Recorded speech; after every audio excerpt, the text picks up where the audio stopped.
Alors ça va être une première pour nous deux de faire ce topo sur prêtre, prophète et roi ensemble. Qu'on n'a pas préparé ensemble. On va Donc on improviser. vient chacun avec notre topo. On a chacun notre topo, mais on va l'improviser ensemble. Ça va être une danse. Moi, ça m'amuse.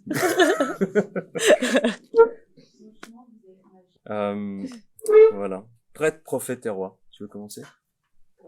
Allez, vas-y. Le jour de notre baptême, on nous a dit, le prêtre a dit que nous étions prêtres, prophètes et rois.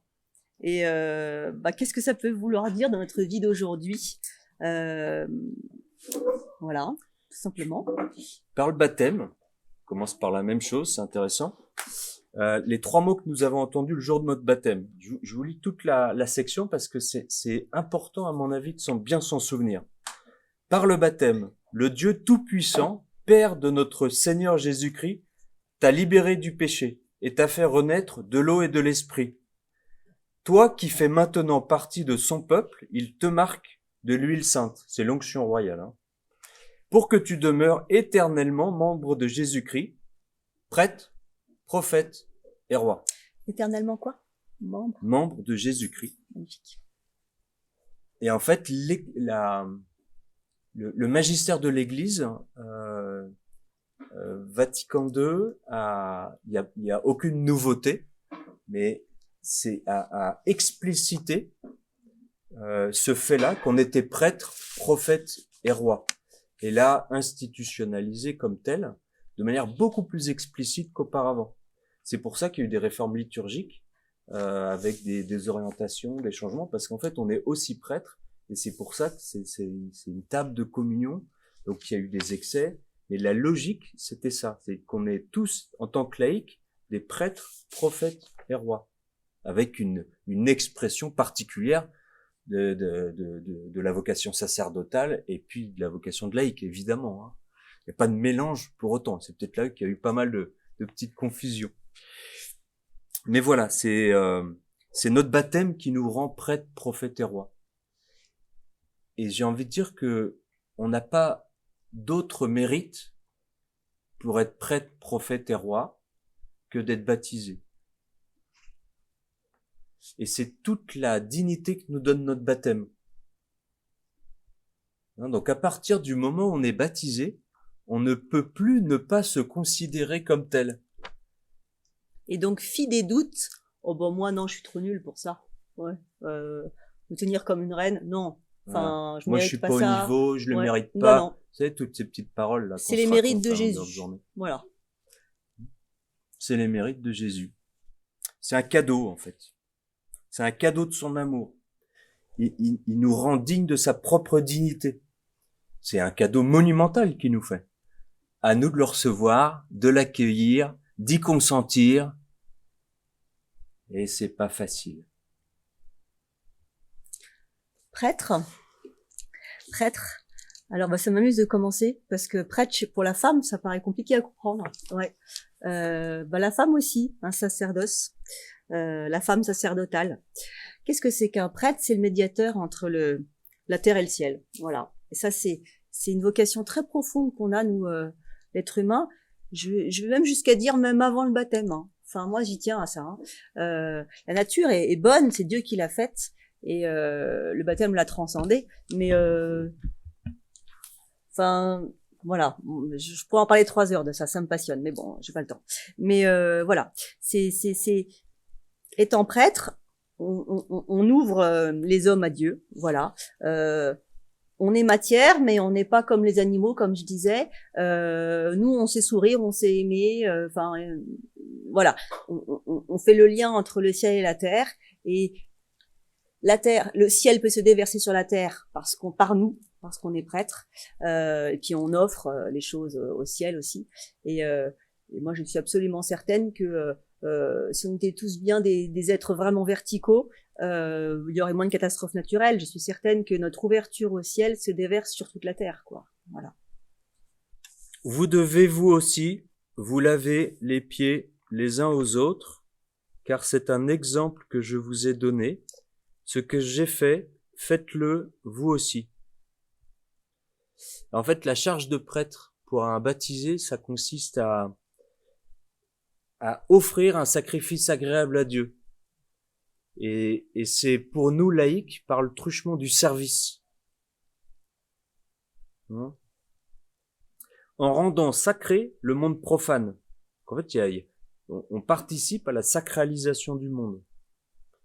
C'est quoi le sacré? Le sacré, je crois que c'est ce qui est soustrait au monde. C'est ce sur quoi le monde n'a aucun pouvoir. Même si je suis enchaînée, tout ça, à l'intérieur de moi, il y a du sacré. Et ça, personne pourra l'enchaîner. Voilà. Et donc, dans un monde où l'homme se construit vraiment sans Dieu, où l'homme se croit tout puissant, c'est un service capital de garder cette dimension sacrée. Ouais. Et cette dimension sacrée, on va l'étendre dans tous les champs de notre vie. Évidemment, il y a une participation liturgique, une participation active de notre présence active à la liturgie. Mais dans le catéchisme, au numéro 941, il est dit: les laïcs participent au sacerdoce du Christ. De plus en plus unis à lui, ils déploient la grâce du baptême et de la confirmation dans toutes les dimensions de la vie personnelle, familiale, sociale, ecclésiale, et réalisent ainsi l'appel à la sainteté à tous les baptisés. Oui, il y a une participation active de notre présence à la vie de l'Église, finalement. La chose importante pour être un bon prêtre ou une bonne, j'aime pas dire prêtresse, je trouve ça très joli, mais prêtre quoi. C'est de bien savoir relier le ciel et la terre de la bonne manière. Et pour ça, on est au bon endroit en faisant Vitos, quoi. C'est savoir être bien incarné, avoir les pieds bien plantés, avoir profondément accepté notre incarnation. C'est le secret du bonheur d'abord, d'accepter l'incarnation. C'était le père de Metz qui disait que Satan était le perpétuel dépressif parce qu'il avait jamais accepté sa condition. Il voulait plus que ce qu'il était alors qu'il était le plus beau des anges. Bon, à nous de pas être des dépressifs non plus et à profondément accepter notre incarnation, sentir nos corps, peser, que les choses prennent du temps à faire parce qu'il faut se mouvoir, tout ça, quoi. Voilà, et c'est réaliser toutes ces activités de notre vie comme dans une offrande agréable à Dieu.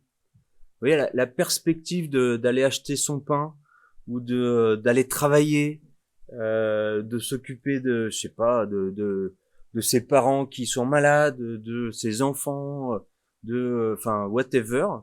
En fait, il s'agit de faire de notre vie une offrande, donc de nos activités concrètes en fait, et donc de les vivre en présence de Dieu. Et ça, c'est une offrande sacerdotale en fait. Et là, mon grain de sel de danse thérapeute, c'est vraiment que plus je vais être incarnée, plus je vais avoir une vie entre guillemets, mais en fait c'est très élevé, bassement concrète dans mon corps, plus je vais sentir l'eau quand je me lave les dents, plus je vais mettre toute mon énergie dans ma vie à être comme ça, quoi.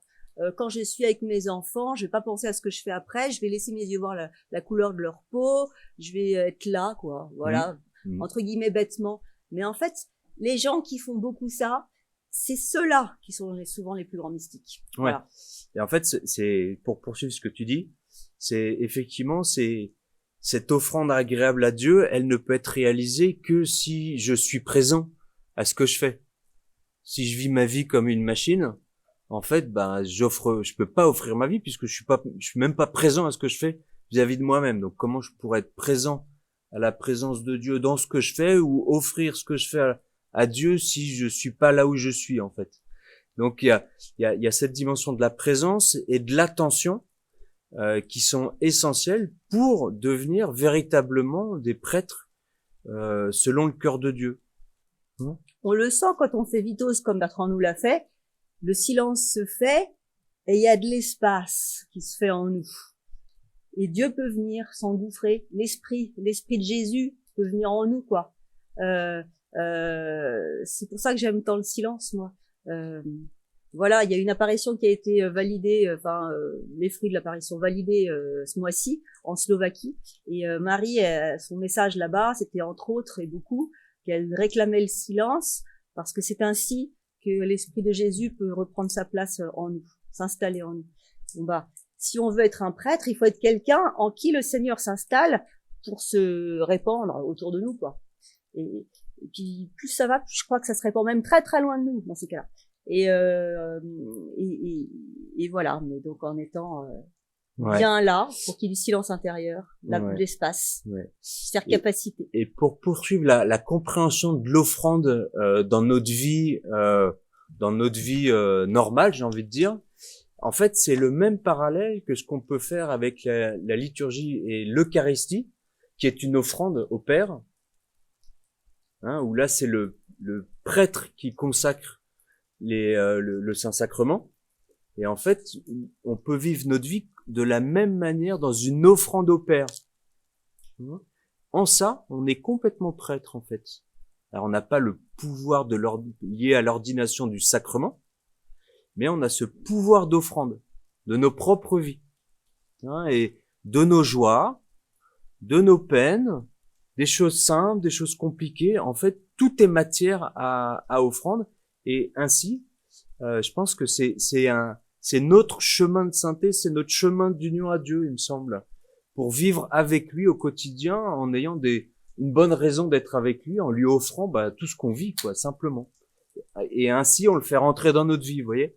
On va dans la sienne, on spiritualise notre vie, et puis lui, il peut rentrer dans notre vie pour la sanctifier.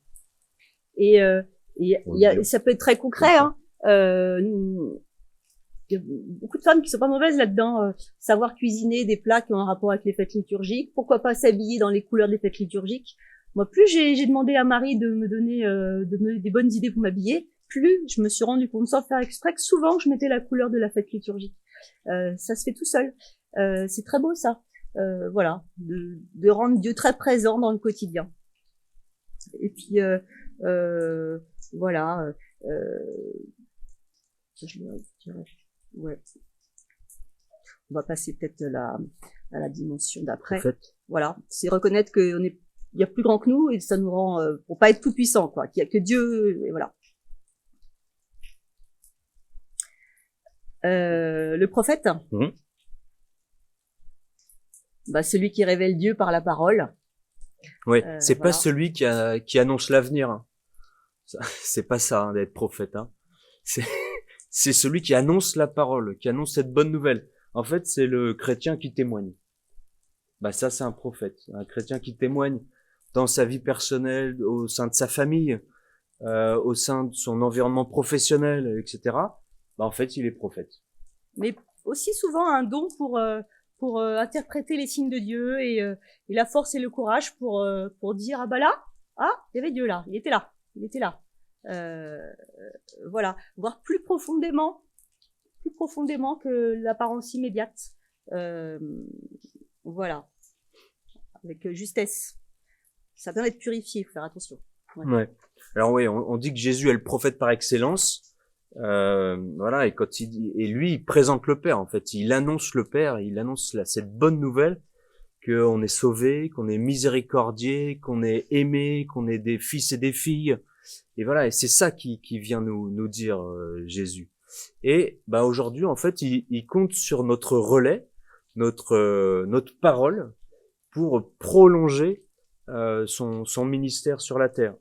Hein, il attend de nous qu'on soit tous prophètes pour nous positionner vis-à-vis de lui et qu'on poursuive ce travail à chaque génération finalement, puisque finalement à chaque génération, il faut recommencer à zéro, hein, puisque chaque génération a besoin d'être évangélisée, de recevoir cette bonne nouvelle, etc. C'est jamais terminé. Hein, donc la génération qui naît a besoin de la génération d'avant pour recevoir cette bonne nouvelle. Et ça va pas tomber du ciel tout seul. Le plan de Dieu, c'est qu'on participe à ce ministère prophétique d'annoncer la bonne parole. Et puis, si on est vraiment dans l'instant présent, dans nos corps, tout ça, qu'on n'est pas trop dans le mental, on sera la personne qui va dire la phrase, qui va faire décoller quelqu'un dans sa foi ou le remettre sur pied, voilà quoi. Ça, c'est être prophète, hein, c'est pas autre chose. Ça donne beaucoup de joie d'ailleurs. C'est pas au niveau rationnel que ça se passe. Ou alors on va avoir l'idée de chanter tel chant, puis incroyable, c'était pile poil les paroles qui avaient un rapport avec le truc. Voilà, ça c'est être prophète. Hein. Ouais, dans la dimension prophétique, effectivement, il y a l'annonce de la parole et puis il y a une dimension peut-être intuitive de laisser ces intuitions après les avoir filtrées avec du discernement, peut-être par plusieurs personnes, etc. Laisser ses intuitions jaillir, puisque voilà, Dieu passe à travers nous. Donc en fait, quand on a des choses profondes dans le cœur qui nous mettent en paix et en joie, on peut les dire, et après la personne est libre d'entendre ou pas, de recevoir ou pas, mais il faut pas s'empêcher une motion qu'on peut avoir intérieurement. Il nous est tous les deux arrivé de dire des choses étonnantes à des gens, bizarres même, à des moments, voilà, et en fait, on comprend pas forcément ce qu'on dit, mais ça appartient à la personne qui accueille, qui elle comprend mieux que nous-mêmes ce qu'on peut dire, quoi. Et je crois que ça arrive à tout le monde. Et la vigilance plus, peut-être particulièrement pour nous les femmes, pour l'intuition. Ça, le prêtre qui s'occupait de moi pendant 3 ans, là, il m'a pas lâché là-dessus. Parce que alors moi, dans le genre intuition, je vois des signes partout, j'étais assez forte. Et ça me compliquait beaucoup l'existence. Mais je faisais pas le lien entre les deux. Mais en fait, ça me compliquait beaucoup l'existence. Ça faisait des portes ouvertes. J'étais trop dans les étoiles et pas assez incarnée. Donc mes intuitions, elles étaient pas filtrées. Et voilà, faut faire un peu attention à ça, être vigilante si on est du genre à avoir des intuitions, à peut-être être encore plus dans le corps que les autres, mais ça veut peut-être surtout dire que, enfin, peut-être une faiblesse au niveau de l'incarnation, qui fait qu'effectivement, on a peut-être un peu plus les pieds dans le monde invisible. J'ai envie de dire tant mieux, c'est comme ça de toute façon, mais alors il va falloir bien sécuriser ça par un bon ancrage dans le corps. Ça, c'est très très important. Moi, vous avez pu voir que de temps en temps, j'entends des petites paroles intérieures. Pendant des années, j'ai refusé la moindre parole en moi. De nombreuses années, hein, parce qu'en fait, j'étais pas encore sûre que c'était du juste. Et maintenant, quand j'en reçois une, c'est seulement si j'étais vraiment à 100% dans mon corps pendant, redresser. Ça, c'est pour moi un critère très très important. Sinon, je la mets de côté, quoi qu'il arrive. Et voilà. Voilà. Et puis même quand on l'a dit, qu'on est nous-mêmes sûrs, en fait, il faut le présenter comme un peut-être, j'ai reçu ça, mais bon, voilà, t'en fais ce que tu veux, quoi. Jamais en disant c'est la parole de Dieu, faut que tu le fasses, quoi. C'est parce que là, c'est dangereux. Il y a une autre méthode aussi pour la prudence, c'est d'en référer à un conseil spirituel ou à une tierce personne pour qu'elle discerne, qu'elle prenne le temps, par exemple, si je reçois une parole un jour, au moins attendre un peu le lendemain, peut-être, si elle est toujours là, se reposer la question, mais voilà, prendre le temps, du discernement, du temps. Si c'est juste, ça restera. Mais voilà, si ça ne l'est pas, vaut mieux rien dire que de dire des âneries. Oui, il faut faire très attention. Moi, quand j'étais malade, j'ai reçu des fausses paroles. C'est pas terrible, hein. Ouais. C'est pour ça que ça m'a fait très peur après, que je voulais plus jamais toucher à ça, au charisme. Et puis en fait, je recevais des paroles de temps en temps et je les rejetais toutes. Je voulais tellement pas retomber malade aussi. Je voulais très peur de ma sensibilité. Et puis j'ai eu des symptômes douloureux. J'avais des mâchoires très bloquées, des choses comme ça. Et je me sentais pas bien. Et puis progressivement, j'ai appris à me rendre compte que il fallait aussi que je laisse vivre en moi. Et en fait, voilà. Quand j'ai commencé à oser dire les paroles que je recevais, en faisant très attention, ça s'est libéré au niveau des mâchoires. Et je me suis mise à chanter les secondes voix naturellement. Enfin, c'était drôle. Enfin, voilà, il y a quelque chose qui s'est libéré en moi. Il y a une acceptation qui s'est faite. Mais alors, un truc super important qui peut aider aussi, peut-être plus particulièrement les femmes, apprendre à ne pas sortir les antennes. Pour être dans la juste intuition.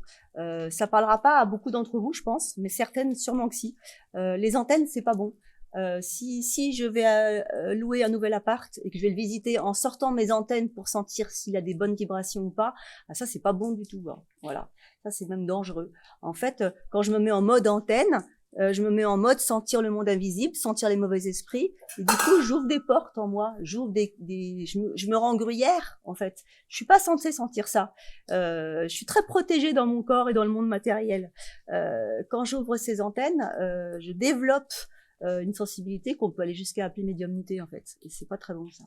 C'est la porte ouverte à pas mal d'ennuis et de soucis de santé. Donc voilà. Par contre, si vous visitez un appart, que vous n'avez pas senti vos antennes, mais qu'en sortant, vous êtes là, ah, j'étais pas bien dans cet appart. Bon, bah, on le prend pas. Voilà, faut pas être idiot, hein. Mais voilà. Ou si vous êtes fiancé avec un garçon, et puis à chaque fois que vous le voyez, après vous sortez, vous êtes pas bien et tout. Bah, faut écouter ça. Mais faut pas sortir l'antenne au moment même, quoi. Voilà. Ça, c'est très important. Au contraire, je visite l'appartement, je vais être beaucoup dans mon corps pendant ce temps-là. Voilà, beaucoup dans mon corps, je laisse mes yeux voir la couleur des murs, tout ça, comme on apprend ici, et vous serez guidé. Vous le sentirez. Ça sera plutôt ici qu'ailleurs, en fait. Intérieurement, il y aura un non. Ça peut passer par un... Ici, c'est où pour la radio? Oui, pour la radio. Plutôt dans le ventre, en fait. Par exemple, c'est incarné, ça pèse lourd, c'est une intuition c'est bizarre ce que je dis, mais je pense qu'il y en a qui me comprendront. C'est une intuition qui pèse lourd. Je visite l'appart et je le sens pas, mais ça se passe ici. Là, non. Ou alors, j'essaye 2 jupes et puis il y en a une, je l'essaye, elle est parfaitement à la mode, elle me va super bien et tout, mais quand je la mets, j'ai une petite boule dans la gorge ou un petit symptôme, une fermeture intérieure. C'est évident, c'est à ne pas mettre, pas à acheter. Par contre, une autre qui est pas ce que vous cherchiez ou je sais pas quoi, puis quand vous la mettez, il y a une ouverture, vous vous sentez très une et tout, là c'est du juste, quoi. Mais sans avoir sorti les antennes. Plus vous serez dans votre corps, plus vous aurez cette évidence intérieure. Voilà, c'est les femmes prêtres, prophètes, je parle un peu des femmes, ça marche aussi pour les hommes d'ailleurs. On sent bien avec elles sont du genre à repérer ce qu'il y a de bien chez la personne. La part sainte, la part divine, quoi. Et elle repère ça. Puis toi qui le dis si bien, elles peuvent être du genre à faire une bénédiction, justement. C'est bien leur rôle de prophète aussi. Ça va sortir tout seul. Ah, toi, t'es forte en ça. Puis l'autre savait pas. Et ça va déclencher quelque chose dans sa vie. Ça, je dirais pas que c'est de la prophétie, parce que les prophètes, ils ont tous été zigouillés, donc ils ont pas dit que des choses agréables à ceux qui les entendaient. Donc ils ont plutôt été dans la parole parésiastique. Ils ont pris le risque de dire ce qu'ils avaient sur le cœur. Tant pis pour la vie de celui qui les gouvernait, même s'il avait le pouvoir de les tuer. Je suis bien d'accord, mais je crois que la partie positive est aussi prophète. Peut-être. Ouais, mais pas que. Crois. Prophète et prêtre, en fait. Ouais. Mais par contre, effectivement, savoir dire, même quand c'est pas pas facile à dire, parce que ça va pas plaire et qu'on va pas être aimé, des choses. Ça serait génial qu'il y ait des prophètes en politique. Ça serait super. Ouais. D'ailleurs, à l'origine, Dieu voulait pas de roi, hein, il voulait que des prophètes. Hein. Voilà. Ouais. Voilà. Bon, mais la base du job de prophète, c'est d'annoncer l'évangile. Ça, il n'y a pas de risque avec ça, vous êtes tranquille. Oui, enfin, tu risques pas de te tromper. Il y a des risques, mais ce sont des risques sains, c'est juste un risque au martyr, c'est pas, tu risques pas la vie éternelle, donc ça va. On risque d'aller au ciel, finalement, donc c'est bien. Voilà. C'est une question d'ordonnancement des risques dans notre vie. Voilà, mais il y a plein de gens prophètes et qui le savent même pas. Hein.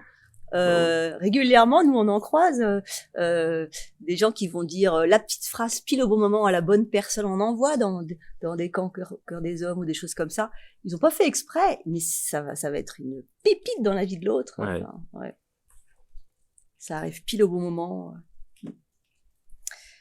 Voilà. Ouais, moi je me souviens dans un camp je sais pas pourquoi, j'ai dit un truc à un mec. Je lui ai dit mais il y a de la force chez toi. Et en fait, il s'est écroulé. Il s'est écroulé en pleurs tellement cette parole l'a percuté au cœur et a guéri un truc profond, quoi. C'était très touchant. Puis après, j'ai su pourquoi il doutait de sa force. Le gars, il avait été abusé, etc.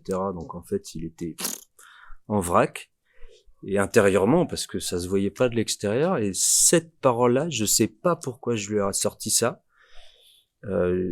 Et ben, ça a été un chemin de guérison, le début d'un chemin de guérison pour lui. Alors qu'il a mis du temps après, mais après, ben voilà, il s'est marié. Enfin voilà, j'étais très impressionné moi-même de l'impact qu'une toute petite parole peut avoir. Donc, oui, j'ai un exemple. Quand on a cet élan intérieur du cœur, et c'est souvent quand on est dans une forme de, je sais pas ce que c'est, comment ça s'appelle, d'un ministère, ou je sais pas, enfin, j'animais le camp. En mission, voilà. on a souvent des paroles prophétiques sans faire exprès. Et du coup, je pense, il y a un truc, bon, ça tombe juste. Bon, ok. Donc ça nous appartient pas en fait. Faut être canal. Et c'est juste ça. Donc. Mais on l'est tous. Comme dit notre ami Léon de la Chance, il faut se faire le tuyau le plus transparent possible pour pas qu'il y ait de parasites sur le passage et de transformation de ce que l'Esprit Saint peut vouloir faire. Donc sur l'ego personnel, etc., le désir de briller, tout ça, ça doit être travaillé avant pour éviter que ce soit en fait récupéré par l'ego pour devenir un truc extraordinaire, quoi. Ça me rappelle une histoire à la session de Bouleur là que j'animais il y a 15 jours. C'était amusant. Il y avait une des participantes qui était pas trop du genre, enfin même pas du tout à recevoir des trucs, des paroles ou je sais pas quoi. Et à un moment, elle a prié pour une des participantes, voilà. Et tout d'un coup, lui est arrivé en elle, très très fort, l'image d'une piscine magnifique, avec beaucoup de bonheur dans cette piscine. On était bien, c'était génial et tout. Et elle a mis plusieurs jours à oser en faire quelque chose, parce que comme elle recevait jamais rien, elle s'est dit, mais je délire, c'est n'importe quoi. Et puis à la fin de la session, ou je sais plus quand, c'est pas à la fin, c'était plutôt au milieu, je crois. Elle est allée la voir et elle lui a dit, écoute, je te le dis, je te connais pas, parce qu'on était en silence complet, nous à Boulogne, mais j'ai eu ça. La femme a fondu en larmes et ça a été génial. Et elle lui a dit, en fait, j'ai fait construire une piscine il y a 2-3 mois. Et je vais à la confesse toutes les semaines parce que j'assume pas. J'assume pas, j'ai l'impression que c'est un péché, que c'est du luxe. Y a un des confesseurs qui m'a même dit, écoutez, si ça vous tourmente autant, bouchez-la. Hein. Et ça l'empêchait de rentrer dans la session. C'est fou, quoi. Et là, elle a dit, ok, j'ai compris, c'est bon, tout va bien. Voilà. Ouais. Donc, ouais. Et là, je rends grâce à Dieu pour cette intuition qu'on a eue de faire l'après-midi à l'intérieur, hein, messieurs. Oui. Vu la pluie qu'il y a dehors, c'était pas prévu, donc voilà. Une pluie de grâce, bien sûr, qu'il va pleuvoir dans cette pièce. Voilà, entrez, oui. Et prêtre maintenant. Ah bah tiens, c'est incroyable. Non, c'est roi. Roi, non. C'est quand même incroyable. C'est parce que je vous ai vu que j'ai dit prêtre. Oui. Alors, voilà, donc tout baptisé est prêtre, prophète et roi. Donc, en quoi consiste cette royauté? Donc, j'aime bien l'histoire de David pour ça, parce que David, avant que sa vie publique commence, c'était le tout petit frère invisible dans sa fratrie, qui était berger, planqué. Même son père, quand Samuel, le prophète qui vient oindre le futur roi d'Israël, appelle la fratrie, son père Jessé pense même pas à David en fait. Donc voilà, Samuel voit le premier, dit non, c'est pas toi. Le deuxième, c'est pas toi. Le troisième jusqu'au 6e, c'est pas toi. Et il est où le dernier? Et c'est David qui se pointe. Et là, David est oint. Et il est oint sans aucun mérite. Hein, sans aucun mérite. Il est oint roi et simplement il accueille. Il sait même pas comment ça va se faire parce que de berger au fin fond de la Cambrousse à roi d'Israël, il y a un petit trajet à parcourir, quoi. Il n'était pas dans le monde politique ni rien. Et il a simplement consenti à cette royauté en acceptant, un peu comme le fiat de Marie, sans chercher à comprendre comment ça allait se faire, à se dire attends, c'est quoi? Pas comme Zacharie justement, qui lui s'est dit attends, mais c'est quoi cette embrouille? Marie a dit oui, sans comprendre comment ça allait se faire. Et David en fait il fait la même chose, le même oui.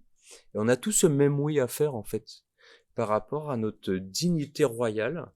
On a simplement un consentement à offrir, simplement. Et alors, on ne sera pas tous rois d'un pays, mais on a tous un royaume.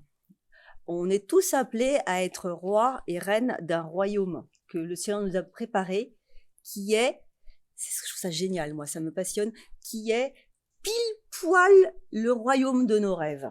Voilà. C'est-à-dire qu'on a tous des talents, des grands désirs, et qu'en fait, il y a un royaume pour nous qui correspond pile poil à tout cela. Ils serviront tous à quelque chose dans ce royaume-là. Voilà.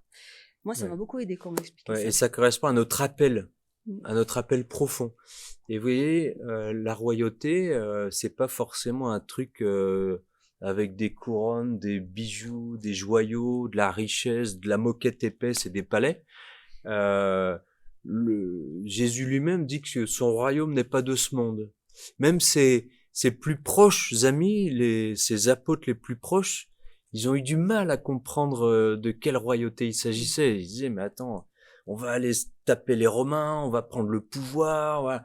Il y a vraiment cet amalgame de la royauté avec la royauté politique. Et en fait, il s'agit pas de cette royauté, évidemment. Et donc, notre propre royauté n'est pas non plus de ce monde. C'est une royauté intérieure qui est simplement la réponse à notre appel qui correspond, merci Seigneur, à nos désirs les plus profonds, à nos intuitions les plus profondes, à nos talents, à nos dons. Et tout ça mis ensemble, en fait, ça nous donne un peu l'indication de notre royaume. Mais il se reçoit, ce royaume. C'est pas nous qui décidons, tiens, moi je décide d'avoir la Picardie et la Lorraine. Non, en fait, c'est pas moi qui décide de voilà. quel royaume, à quel royaume je suis appelé. Quelqu'un qui aurait bien intégré ce mandat baptismal de la royauté, ça serait une personne qui sait qui elle est, de qui elle tient son identité, qui l'assume profondément, qui a donc conscience d'une dignité royale, et c'est une personne qui accepte ses talents et qui sait s'honorer elle-même, et ça va faire qu'elle pourra honorer les autres. C'est bon et c'est bien. Moi, j'ai eu du mal avec ça parce que j'avais dans le cœur depuis mon enfance que briller, c'était pas gentil pour les autres, un truc bête, quoi. Et du coup, ça a été difficile. Mais tant que j'ai pas assumé un peu, pas parfaitement, hein, mais un peu, que j'avais des beaux talents, que je dansais bien, je pouvais pas faire du bien.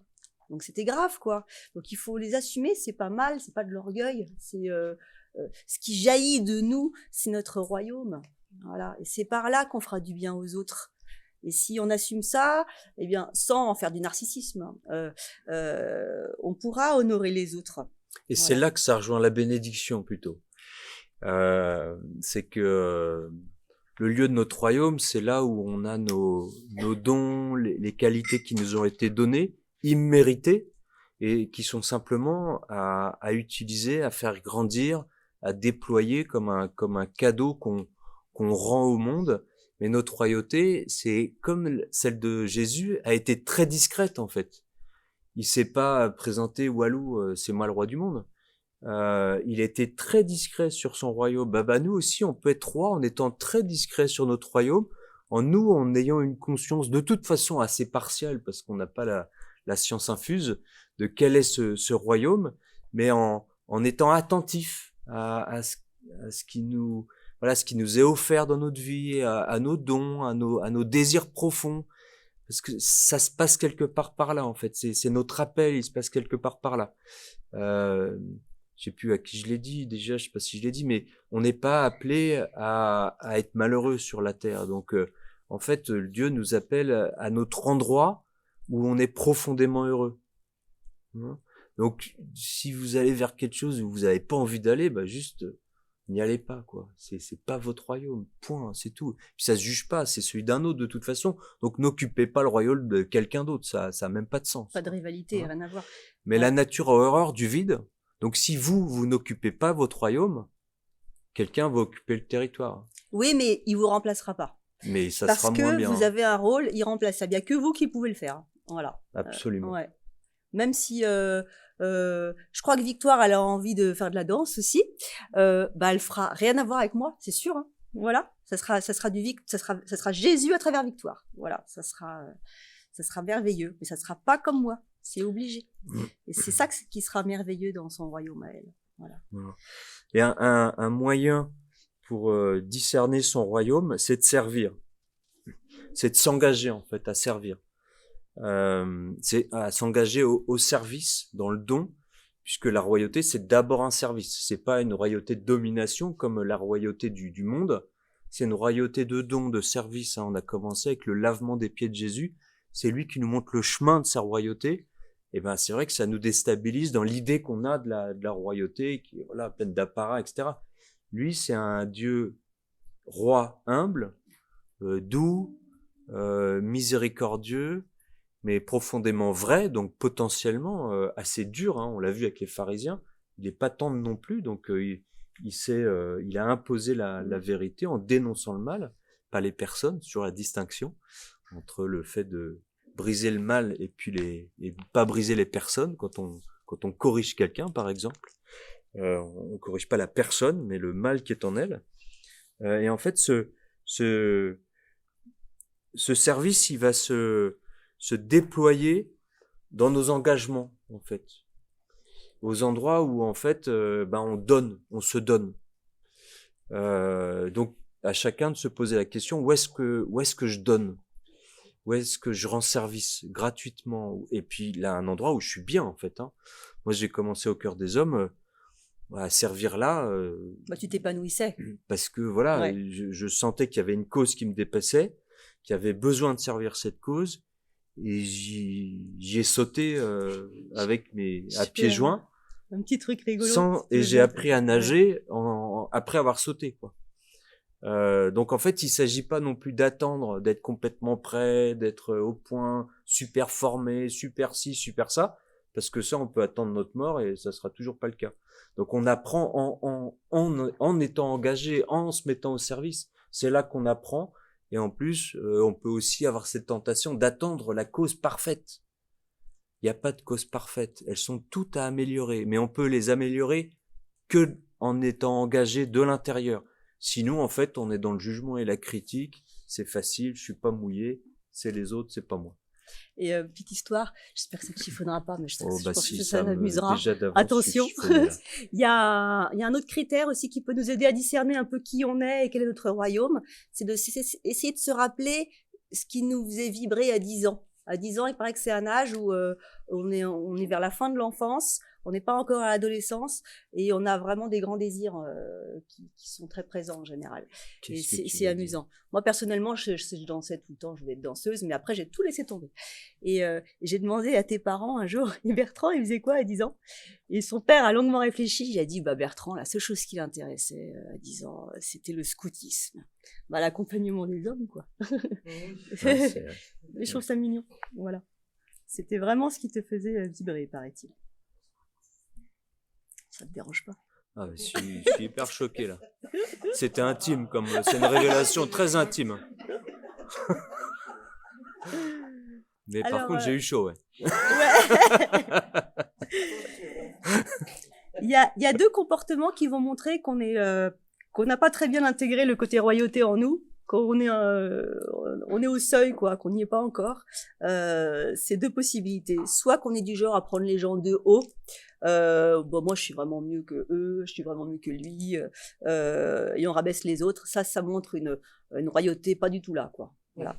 Et soit, par contre, on se place sous les autres. On croit que on peut galvauder le roi serviteur en je me place sous les autres, moi je suis plus petit, moins bien, et puis comme dans la foi on me dit qu'il faut être humble et tout, le démon il va rentrer là-dedans et puis il va m'empêcher de porter mon fruit, quoi. Et ça, attention, celui qui a bien intégré cette dimension de royauté, où le Seigneur l'a bien intégré surtout, je crois, mais il faut qu'on bosse aussi un peu,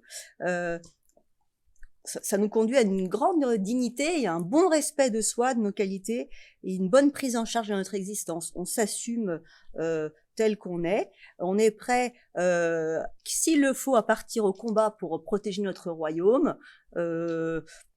Si quand je dis que je vais commencer à faire danser les gens dans les retraites, on me dit n'importe quoi, si je l'ai vraiment là-bas, je me bats pour mon royaume. Voilà. Et si je suis vraiment là, que j'assume qui je suis et tout, je vais y trouver beaucoup de sérénité et d'énergie. Quand on trouve son royaume et qu'on le protège bien, ça peut faire baisser les angoisses. Ouais. Et je compléterai sur ce que tu dis en laissant son élan intérieur jaillir, même si on ne sait pas pourquoi, on va vers là. voilà, moi je m'occupe des hommes, mais c'est le truc le plus débile qu'on puisse imaginer aujourd'hui dans ce temps hyper féministe où en fait faut s'occuper des femmes et les femmes sont les victimes, etc. Et en fait c'est peu importe la cause qui nous habite, si elle habite notre cœur, c'est qu'elle est posée là. Il s'agit de la discerner, de la recevoir, de l'accueillir, etc. Et puis de s'y engager et puis d'y aller. Si ça nous brûle le cœur, si on a un élan intérieur, et si ça nous rend joyeux et paisible. Toujours ces deux critères de la joie et de la paix que j'aime bien.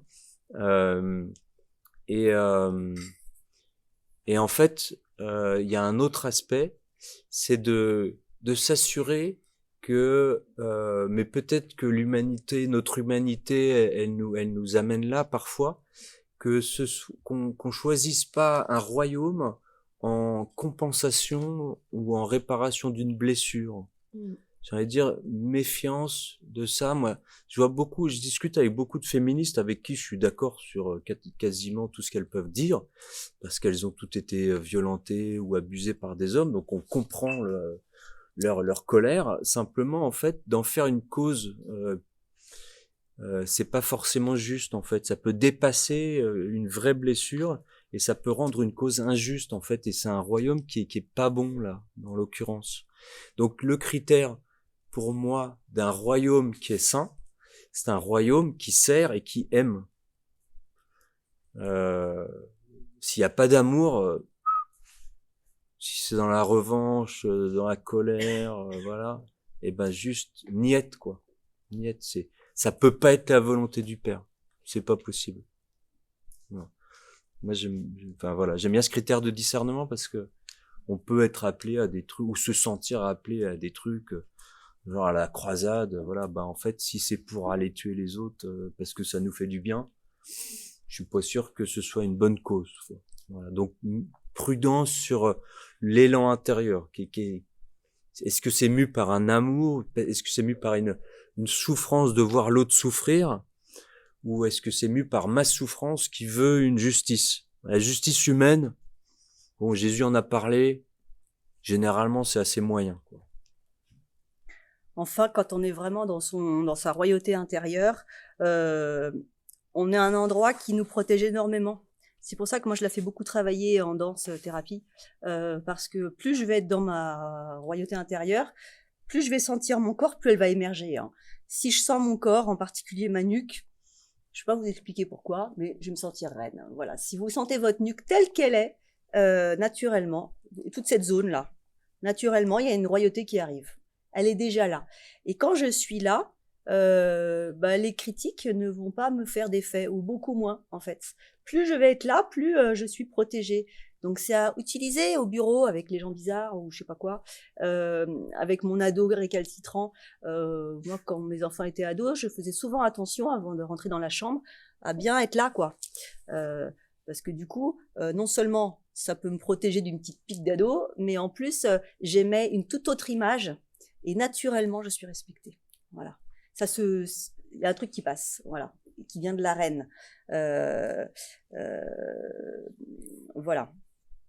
Il y a un truc qui est pas mal, on l'essaiera tout à l'heure, c'est de vivre comme si on avait une couronne sur la tête. Voilà. Donc, sentir son corps, ça suffirait, mais pourquoi pas s'amuser régulièrement à sentir comme une couronne sur la tête. Ça nous met pile au bon endroit. Quand on est comme ça, la vie devient beaucoup plus simple. Les gens sont plus sympas avec nous. On a un meilleur moral, de la niaque, tout ça. Voilà. Ouais. Enfin, quand on est vraiment dans cette dimension-là, je remarque aussi que on se met à être la même personne tout le temps. Intéressant, hein. Qu'on soit avec un SDF ou avec Kate Middleton, on va être pareil. Voilà. Si je suis vraiment dans ma reine intérieure, quoi, enfin, je sais pas comment on dit, mais je sens ma nuque et tout, naturellement, ça se redresse. Je suis comme ça et je peux pas faire autrement que d'être ce que je suis, ce qui vient. Voilà. Et c'est digne. Ce sera quelque chose de digne. Et Ouais, c'est vrai. On est bien avec nous-mêmes, quoi. Donc, en fait, il y a une stabilité qui s'installe, une colonne vertébrale qui est digne par essence, donc qui essaie pas de jongler pour correspondre à ce qu'on attend de nous ou quoi que ce pour soit, être quoi. aimé, et tout ça, c'est tordu, c'est fourbe, On c'est est- Jacob. Si je fais les choses pour être aimé, pour être bien vu et tout, c'est que j'ai pas encore atteint ce stade de la royauté intérieure. Ça se fait par paliers, progressivement, mais quand je me rends compte de ça, ah, tiens, je suis plus tout à fait adressée. Moi, je passe mon temps à vérifier mon redressement, hein. C'est vraiment très intéressant.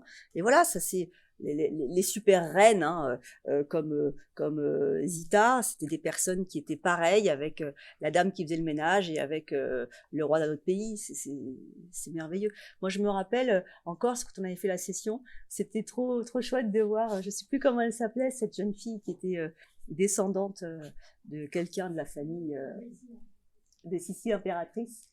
Et bon, elle était tout le temps comme ça. C'était héréditaire, quoi. Elle se tenait hyper bien. Enfin, elle en imposait. On n'aurait jamais pu lui parler mal. C'était impossible. Naturellement, elle donnait envie à ce qu'on lui... Moi, je choisissais des meilleurs mots. Voilà. Ça venait comme une évidence. C'était Sœur Laetitia qui disait qu'elle passait l'aspirateur royalement. C'est merveilleux.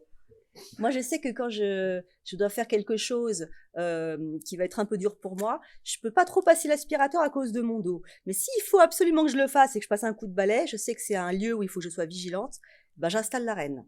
Je sais que je me protégerai beaucoup mieux. Je n'irai pas me faire du mal. Voilà. Donc, c'est bon pour la santé. Ok. C'est bon. Ouais, moi j'ai fini.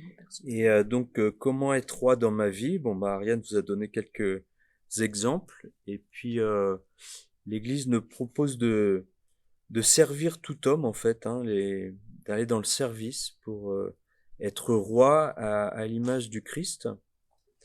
Servir l'Église aussi, en s'engageant dans un service, quel qu'il soit. Il y a tout ce qu'il faut. Il y a besoin de recruter. Et puis, je voudrais terminer par une parole de Jean-Paul II, qui a écrit une lettre apostolique pour les fidèles laïcs. Par leur appartenance au Christ, Seigneur et Roi de l'univers, les fidèles laïcs participent à son office royal et sont appelés par lui au service du royaume de Dieu et à sa diffusion dans l'histoire. Ils vivent la royauté chrétienne tout d'abord, on va remettre l'église au milieu du village, tout d'abord par le combat spirituel qu'ils mènent pour détruire en eux le règne du péché. Ça, c'est le point de départ, en fait. Hein. Mais je glisse, hein. Plus je vais sentir mon corps et me redresser, plus la lutte contre le péché sera hyper facile. Hein. Moi, j'avais des compulsions alimentaires, des choses un peu compliquées de la nourriture. Plus j'ai une posture royale, moins j'ai même eu envie, enfin, ça venait même plus. Enfin, voilà, quoi. Et ensuite, par le don d'eux-mêmes pour servir, dans la charité et dans la justice, Jésus lui-même présent en tous ses frères, surtout dans les plus petits. Le monde a besoin de rois. Soyons qui on est, soyons des rois, et on servira mieux le royaume de Dieu. Si ça pouvait être une autorisation pour vous, si vous en avez besoin à être des rois et des reines, voilà, ça serait génial. C'est ça, ouais, c'est des rois et des reines humbles, des rois et des reines d'amour, qui viennent féconder le monde par cet amour. Le monde a tellement besoin d'amour. Ah, je veux dire. Et humble, dans le mot humble, il y a humus, terre, carbone, quoi. Les jambes, les bras, les épaules. Je suis humble. Si je suis dans mon corps, je suis obligée d'être humble. Humble, c'est pas tout petit rabougri. Ouais, ça veut juste dire être dans l'incarnation. Je suis ça. Voilà, je le sens. Et naturellement, ce qui va me venir, c'est vrai. Et c'est ça, l'humilité. C'est juste d'être vrai. Ouais, c'est d'être vrai. C'est de se voir en vérité. Avec ses forces, ses dons, et puis ses fragilités aussi, puisque on est tous appelés à la prudence vis-à-vis de nous-mêmes aussi. Donc c'est l'ensemble des deux, c'est la combinaison des deux. Et si d'être vrai, de sentir mon corps, ça me donne envie de révéler ma beauté naturellement, bah je voudrais vous dire, vous les femmes, autorisez-vous, hein, le monde a besoin de ça. Le monde a très besoin de ça. On a besoin de la beauté de Dieu et elle passe à travers la nôtre. Une beauté ajustée. Mais si vous sentez vos corps, elle sera ajustée. Hein. On y va, quoi. On y va? Allez.